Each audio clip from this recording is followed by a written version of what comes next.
नमस्कार दोस्तों, आज मैं आपके सामने लेके आया हूँ बहुत ही कमाल का कंटेंट।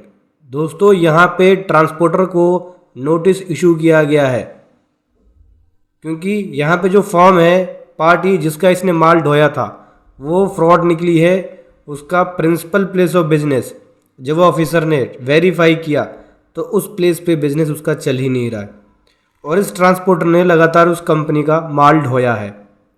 इसीलिए ऑफिसर ने इसको नोटिस दिया है और इसके ऊपर अलग अलग सेक्शंस भी लगा रखे हैं। चलिए समझते हैं कि क्या जीएसटी डिपार्टमेंट किसी को भी ऐसे नोटिस इशू कर सकती है। इस वीडियो के अंदर बहुत कुछ सीखने को मिलेगा आपको, तो चलिए इसको डिटेल में समझते हैं। उससे पहले बताना चाहूँगा, जो भी भाई बंधु मेरे चैनल पर पहली बार है, इस वीडियो को पहली बार देख रहे हैं, जिन्होंने अभी तक सब्सक्राइब नहीं किया, सब्सक्राइब कर लीजिए, साथ ही साथ बेल आइकन पे भी क्लिक कर लीजिए ताकि इस तरह का कंटेंट आपको मिलता रहे। सो दोस्तों देखो, यहाँ पे नोटिस इशू किया गया है, स्पेशल इन्वेस्टिगेशन ब्रांच से इशू किया गया है। और ये हुआ ये है कि यहाँ पे एक ट्रांसपोर्टर है, उस ट्रांसपोर्टर ने माल ढोया है। किस प्रकार का माल? स्क्रैप है, कॉपर स्क्रैप है या आयरन स्क्रैप है, इस तरह के माल को इसने ढोया है। और ये जो माल है लगभग इन्होंने फाइनेंशियल ईयर 2020-21 में ढोया है और 21-22 में ढोया है। अलग अलग डेट्स में बताते हैं कि देखो 3/12/20 को ट्रांसपोर्टर ने इसके माल को ढोया, 8/12/20 को, 15/12/20 को, 15/1/21 को और फिर 15/1/21 को दो बार, फिर 16/1/21 को। और ये सारा कॉपर स्क्रैप और आयरन स्क्रैप को ढोया है, जो कि ये जो फर्म थी दिल्ली में थी और जिसके पास ये माल ले गए वो फर्म थी यूपी के अंदर। लेकिन जब यहाँ पे ऑफिसर ने उसकी जांच करी तो पता चला वो बिजनेस वहाँ पे चल ही नहीं रहा, रन ही नहीं कर रहा। तो सुमोटो के बेसिस पे उसका रजिस्ट्रेशन कैंसिल कर दिया। उसके बाद यहाँ से ट्रांसपोर्टर से इन्वेस्टिगेशन करने के लिए ये प्रॉपर नोटिस ट्रांसपोर्टर को भेजा है। यहाँ पे बोलते हैं कि जब वो ऑफिसर ने इन्वेस्टिगेशन किया कि भाई देखो, ये जो माल इसने खरीदा वो वास्तव में खरीदा ही नहीं गया है, मतलब कि माल यहाँ पे गया ही नहीं है, जबकि इनके रिकॉर्ड के हिसाब से इस ट्रांसपोर्टर ने इनके पास माल ढोया है। तो ये बोल रहे हैं कि ट्रांसपोर्टर को साक्ष्य के लिए, मतलब एविडेंस के लिए उसको अपनी बिल्टी दिखानी पड़ेगी कि क्या इसने इस डेट में अपनी गाड़ी के थ्रू, अपने ट्रांसपोर्ट के थ्रू क्या माल ढोया है। तो यहाँ पे ट्रांसपोर्टर से बिल्टी मांग रहे हैं। देखो यहाँ पे ट्रांसपोर्टर से मांग इसलिए सकते हैं क्योंकि इनके पास सेक्शन 70 के अंदर पावर है। उस पावर को यूज़ करते हुए, जीएसटी एक्ट में जो पावर है उस पावर को यूज़ करते हुए नोटिस या समन को इशू कर सकते हैं।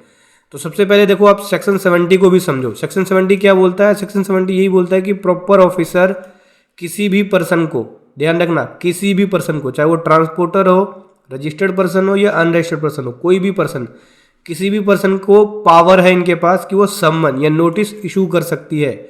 किसके लिए? जो नेसेसरी एविडेंस है।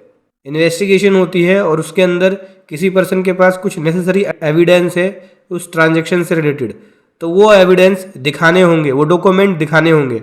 सेक्शन 70 के अंदर इस तरह की पावर है। और यहाँ पे ये जुडिशियल प्रोसीडिंग कर सकते हैं इंडियन पैनल कोड 193 और 28 के अकॉर्डिंग, जो जुडिशियल प्रोसीडिंग होती है। अभी उसी प्रोसीडिंग के हिसाब से यहाँ पे देखो बोल दिया साफ साफ कि भाई अपनी बिल्टी प्रस्तुत करो, अपनी बिल्टी को दिखाओ। और इनके पास एक टाइम लिमिट भी दी है। अगर ये ऐसा नहीं करते हैं तो इंडियन पैनल कोड सेक्शन 193 ये अपनी प्रोसीडिंग को शुरू कर देंगे। तो देखो दोस्तों, समझने वाली बात यह है कि जीएसटी में आप बिल्कुल सतर्क हो जाइए। अगर आप ट्रांसपोर्टर भी हैं तो आप प्रॉपर चेक कीजिए कि जो माल जा रहा है उसका रजिस्टर्ड प्लेस ऑफ बिजनेस है कि नहीं है वहाँ पे। जब भी आपको बिल देता है, बिल पे जो एड्रेस मेंशन है, आप ये चेक कीजिए कि क्या वहाँ पे एक कंपनी है जो माल जा रहा है एक्चुअल में। और एक बात का और ध्यान रखना, देखो किसी भी कंपनी को अपनी खाली बिल्टी मत दो, क्योंकि खाली बिल्टी देते हो वो कहाँ का एड्रेस भर रहा है, कहाँ का नहीं भर रहा है, प्रॉब्लम कर सकता है। आप एड्रेस खुद से भर के दो जहाँ जाना है, वहाँ का एड्रेस अपने ड्राइवर के थ्रू वेरीफाई भी कराओ कि क्या उसने एड्रेस बिल पे दिया, क्या उस एड्रेस पे वो कंपनी है।